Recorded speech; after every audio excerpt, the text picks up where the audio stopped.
Hello. Today's I'm gonna talking about building trust and credibility. As a manager, you are very important to relationship with the peer and employees and even bosses. So it's very important to building trust with them. One of your first tasks as a manager and leader to gain trust of your team. But your employees won't grant that trust automatically. As a manager, you have a practical effect on how they do their work and lives, their professional lives. As you take change, they will have questions such as, will you be able to represent their work well to people outside the unit? Is it safe to speak up when they disagree with you? How will you react when they tell you they are made mistakes? What values will you act on when faced with a difficult decision? Will you be an ally, an advocate? Trust can be a particularly delicate task when you have been promoted to manage your former peers. You need to establish authority and credibility without um, alienating those who used to have the same title as you, or who may even have been bearing for the same job, and whose alliance you now need. Business school Professor Linda Hill and executive coach Kent Lindbeck define trust as a combination of two components, character and competence. Character is about how you envision align with your action, while competence refers to the technical, operational, and political knowledge you bring to the job. Employees quickly form opinions of your character and competency based on both what you say and what you do, and they will continue to refine these opinions as they get to know you better. So before get the manager, maybe you have a many peers. Or this is very important to how to manage your former peers. You been promoted over your former workers. You have a fine line to walk.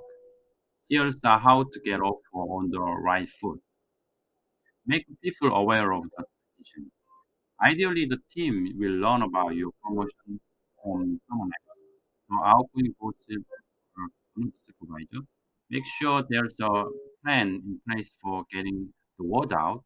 And if you end up making an announcement yourself, be modest with you wording.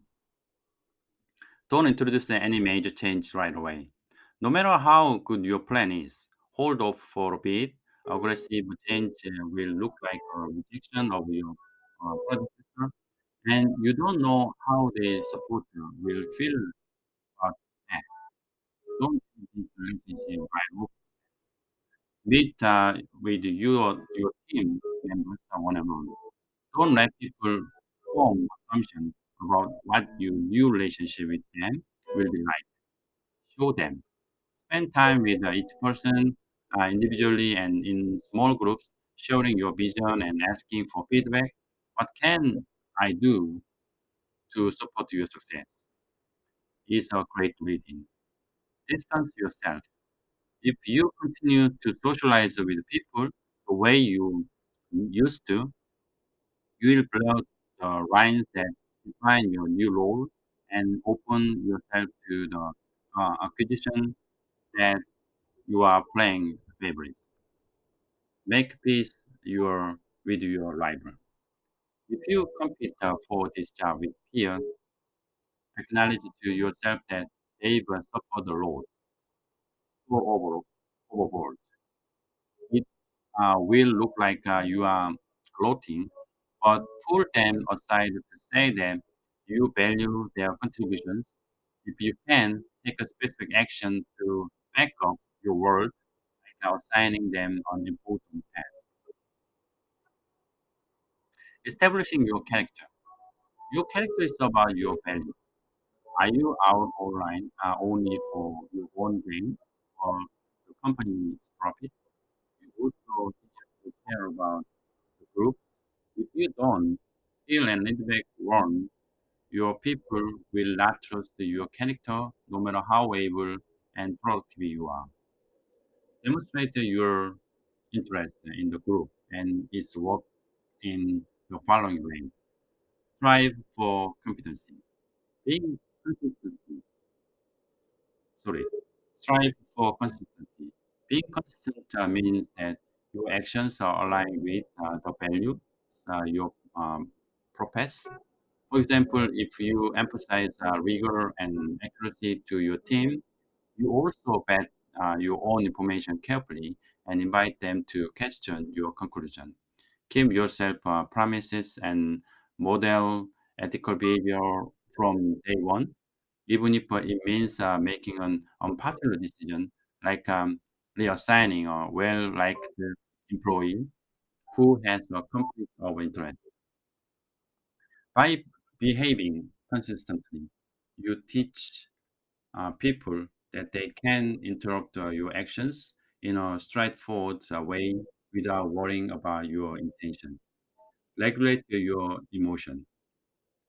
Your employees don't need you to be a beam of sunshine in the office, but they do need to know that you won't have a meltdown or rash out when you are under a lot of stress. Avoid extreme emotional displays like giddiness and disappear, and show compassion for others with you are in a tough situation. For more, for more about how to cultivate this quality, so next we talk about emotional intelligence and your manners. Show respect for people as individuals. Be respectful by about answering emails promptly in beginning and ending meetings on time. Said hello, say hello to people in the hallways, hold the elevator door, make eye contact when you are listening, and don't multitask during meetings. Pay attention to the message you are sending and subtle body language. Research by Northwestern University Professor Dave D. Stano shows that people are likely to perceive you as untrustworthy when you clap your hands, touch your face, cross your arms, or lean away from a conversation. Ask questions. You can get a lot of mileage out of questions. Solicitate information, but it also indicates information about who you are, what you care about, and how you regard the person you are taking. Great questions demonstrate your own knowledge and values. And by listening attentively, you show people that you are interested in who they are and what they can do. This tactic is especially useful when you are new to a team and you don't want to come off as arrogant or close-minded. Right? Feedback. Show that you care about your impact on others by asking people for feedback and then doing something with it.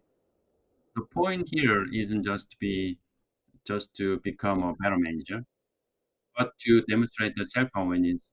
Everyone has blind spots, so show that you are willing to take a responsibility for yours.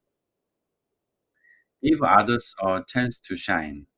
Prove to your employees that you are genuinely welcome their input by actually using their knowledge in early decision making and problem solving. Recognize individual contributions, not just within your office, but to the rest of the company. Show that you want their efforts to benefit them directly and that they can trust you to steward their good work without trying to take advantage of it. By soliciting and creating help from your team, you send the message that you don't just see them as donors or instruments to your own triumph. Note that these challenges don't have anything to do with being likable. If your sense of humor is connected with that of one of your employees, that's okay. What matters is their perception of your integrity that you mean well by them and by the company, and that you can deliver on your promise, demonstrating your competence. As you increase the ability to your character, they are also taking stock of your competency. On their minds are questions such as, do you understand the work your unit? Do you know how they work gets done in your organization? Do you know how to get the resources and visibility your team members need to be successful? Are you an effective coach, developer of talent in the organization? Your employees will find the answers to these questions in everyday behaviors as well. Here's how you can cultivate faith in your competency. Plan quick wins when you start a new role. Ultimately, people are going to judge you by your result. So put some good ones first, fast. In his classic work on the first 90 days of any new management role, leadership transitions expert Michael Watkins recommends picking three or four simple find problems that matter to your team or your boss and solving them in a way that's consistent with the company culture. Don't overreach. Failing at five tasks looks worse than succeeding. Confront the top issues and knock down roadblocks. Your employees want to know you have the operational and political know-how to create favorable conditions for their work in an organization and rise. Identify a few of the obstacles that are holding your team back. Can you get a famously difficult executive to on a resource question? Yes. Can you persuade the out of this unit as to on tangible or project plan that's going to succeed, succeed with their outside and your team will know you can get things done. Research your ideas. To build a credible position, talk with people inside and outside the organization, review articles and research reports, then talk about it with your team. In meeting, elevator over email, as a manager, you are open to the criticism, then don't know what's really going to going on or that you don't care about the experience of the frontliners. Counter this suspicion by spending morning shadowing your delivery crew, for example, or sitting in with your engineers. They walk through so that you want to see what they see and make your desire to both learn and shine information visible. Explain your decisions and actions. Be explicit about the motivations and values that drive you and lay out your decision-making process. Don't worry about over justifying your actions. Instead, focus on communicating your expertise and sense of the large organizational context. These conversations are especially helpful when you are new to a group and are looking for opportunities to introduce yourself to everyone.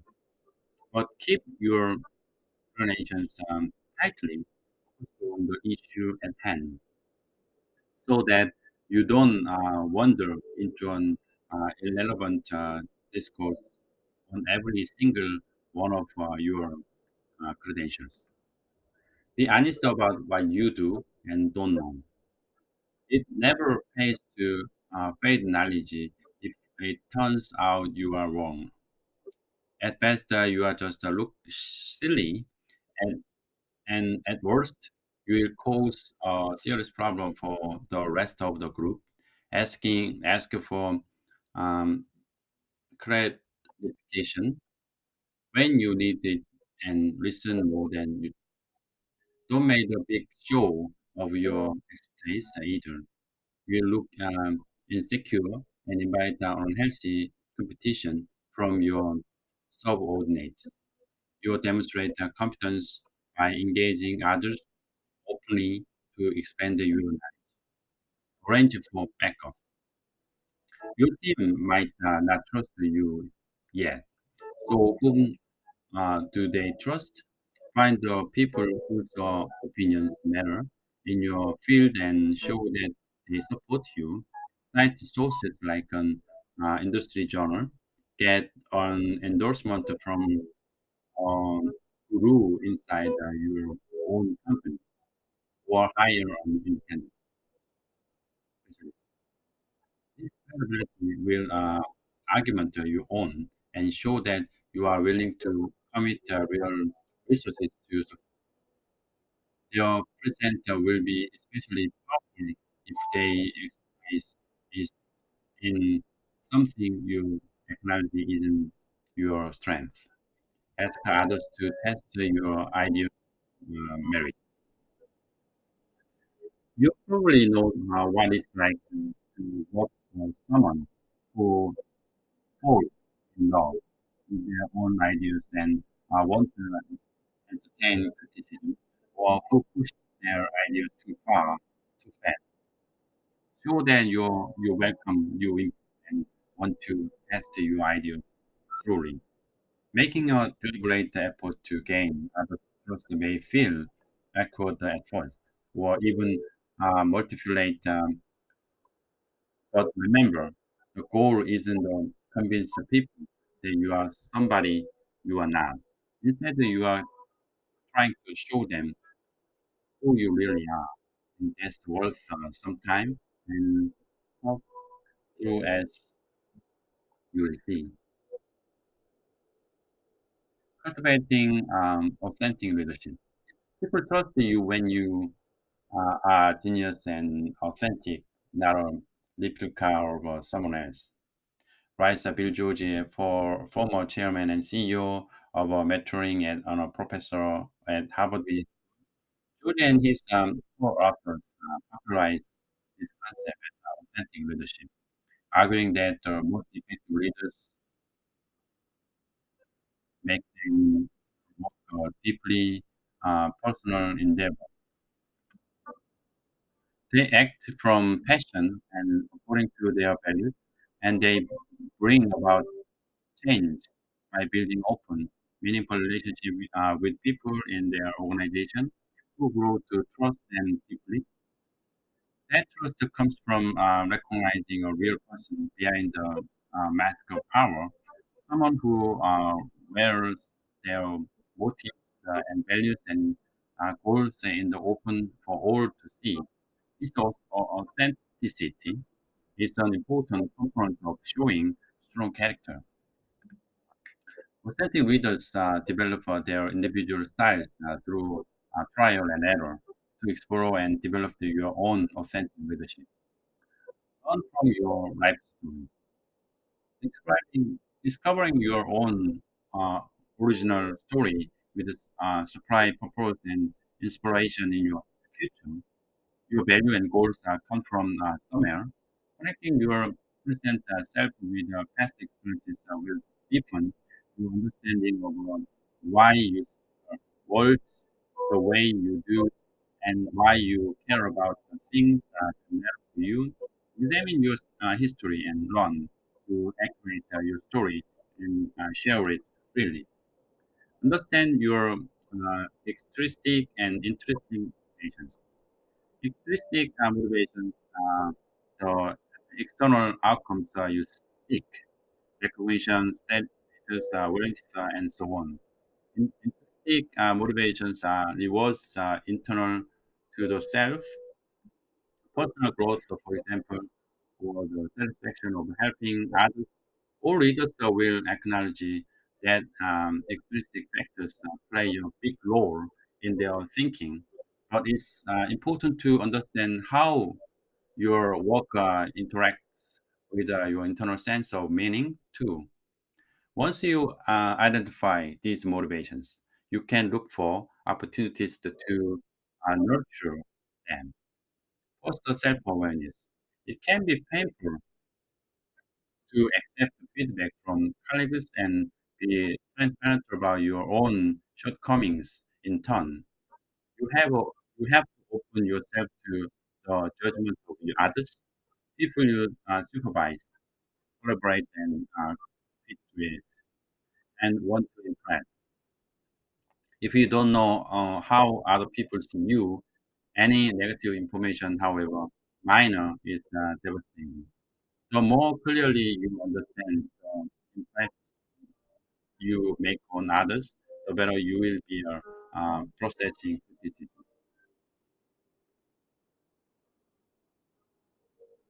The promote, so we talk about developing yourself as an authentic leader. To begin thinking about how you can be more authentic in your management and leadership. While authentic leadership is a worthy goal, a simplistic understanding of the concept can lead you astray. If we adhere to strongly to what we are already comfortable doing or being, we lose the opportunity to grow in new ways, according to Institute Professor Herminia Ibarra. As your professional lives unfold and your comfort new experiences, Ibarra explains you need to retain a flexible sense of self. Means that you are walked your way up in an organization that values the chain of command. What happens when you start a new job and an organization with more collaborative this perceived decision-making culture? You say you say trusted you authentic self and keep um, developing a command and control style of relationship. What do you push yourself to try to succeed within the new structure, even if it feels fake at first? Developing yourself as your authentic leader. Authentic leadership pushes you to reflect on and your purpose in life. Use some questions to guide you through this exercise. First, which people and experiences in your early life had this impact on you? What impact did they have? Second, how do you cultivate the self-awareness daily? What are the moments when you say to yourself, this is the real me? Third, what are your most deeply held values? Where do they come from? How have your values changed significantly since your childhood? How do your values inform your actions? Fourth, what motivates you explicitly and implicitly? How do you balance these motivations in your life? Fifth, what kind of support network do you have? How does your team ground you as a leader? How should you diversify your team to broaden your perspective? Is, is your life, are you able to be the same person in all aspects of your life? Personal, work, family, and community? If not, what's holding you back? Seventh, what turns to be central means in your life? Are you more effective as a leader of any you behave authentically. Have you ever paid a price for your authenticity? Was it worth it?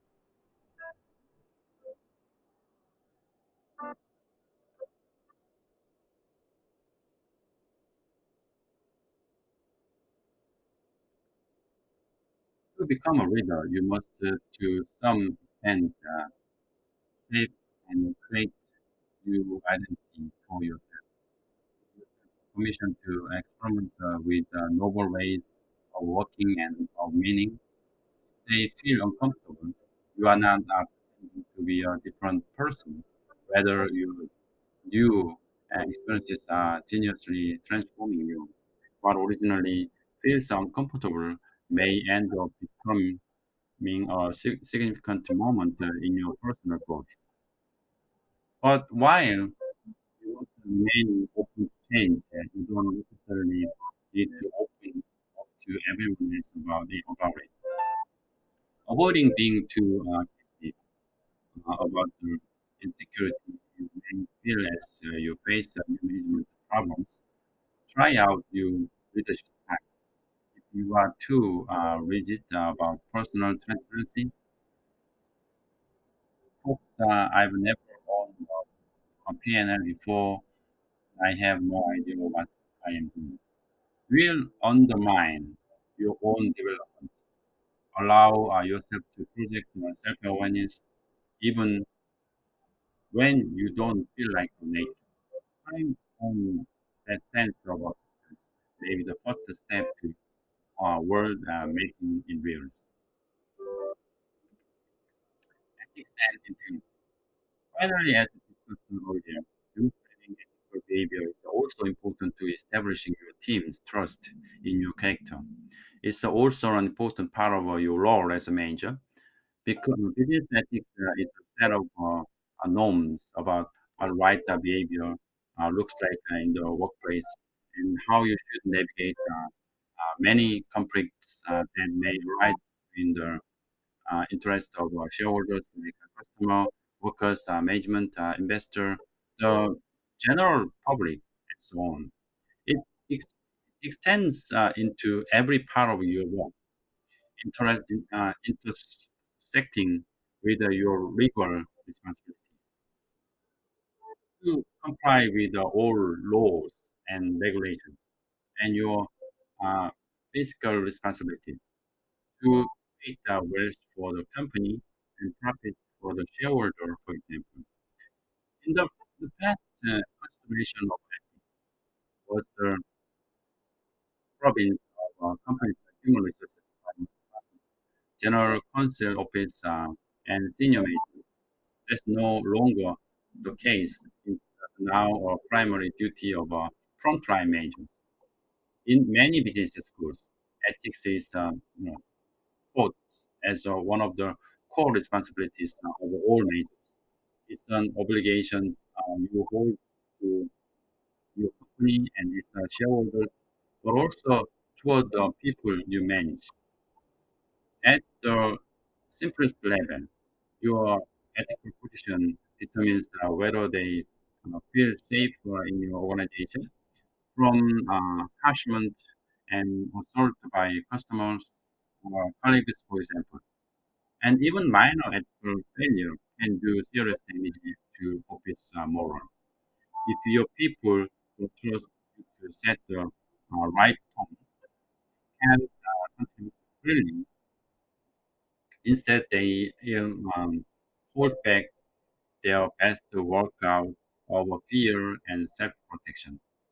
What does it mean to be responsible for the ethical of your unit? First, you must set an example of moral values and standards of conduct. Some responsibility for the top calls. Don't ask someone else to take the fall when ethical obligation conflict when they dictate an unpopular action. For example, if you need to let a popular employee go, take responsibility for the decision yourself. Examine your own decision for bias. Probably model the questions you want others to ask.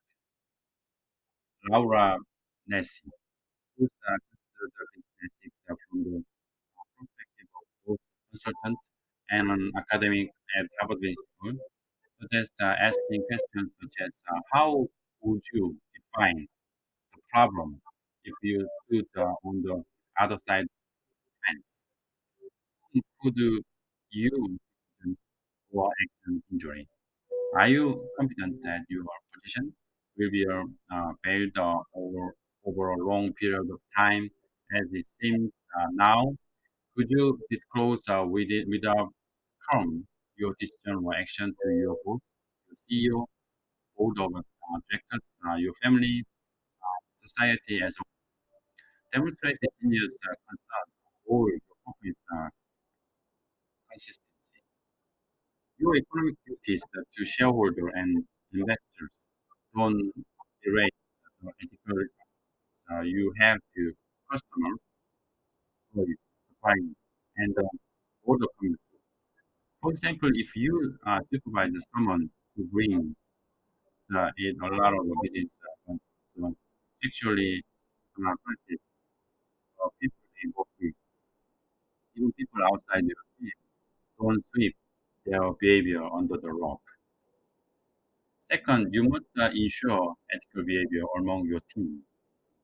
That means scrutinizing individual decisions and actions, but also promoting on ethical culture and laws. The two things are linked. You know, culture, people are proactive about testing their decisions against the shared moral standards. They don't hide conflict or ignore them. Under the conflict that has become more material, ethical thinking is a habit they take pride in. The key to this culture is encourage transparency around the ethical issues. If you don't bring dilemmas out into the open, your employees develop this thought, private benefits about how everyone else is behaving. Maybe they think that no one else is struggling with these problems, and that ethical problems are actually ethical reps that they should be thinking of and concern. Or maybe they think that everyone resolve ethical challenges in the same way by breaking the rules when it's convenient. You can counter this thinking by making it safe for people to tell you difficult truth. Your direct reports know things you don't. Tell them explicitly that you want to hear bad news and reward those who come forward by listening without judgment and thinking and for speaking up. Then keep their information is confidence or acknowledge them publicly as circumstance demand. Your company likely has ethics guidance that detail the code of behavior required of employee, and your company general counsel can likely help with any potential legal implications.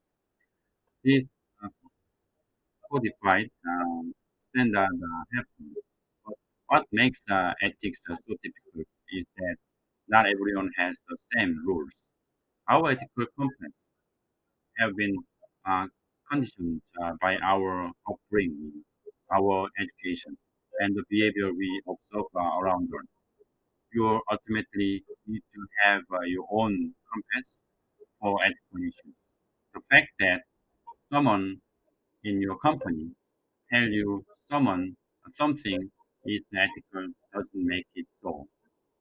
So even the fact that something is illegal doesn't make it ethical.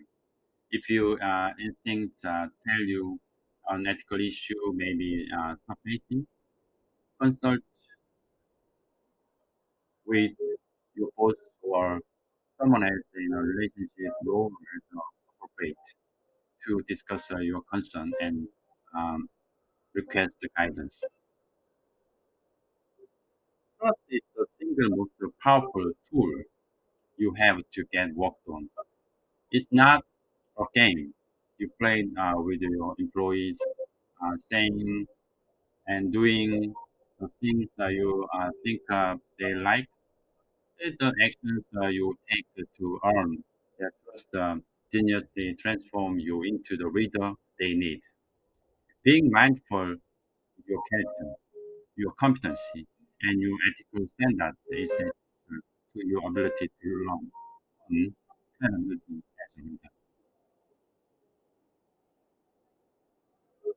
Thank you so much. We discussed about building trust and credibility. This is important for the becoming a manager. So you have to think about um, building a credibility and trust. And finally, we are talking about ethical issues. Ethical issues for the first manager is so important in your life. There's good ways to become a manager. Thank you very much. Have a nice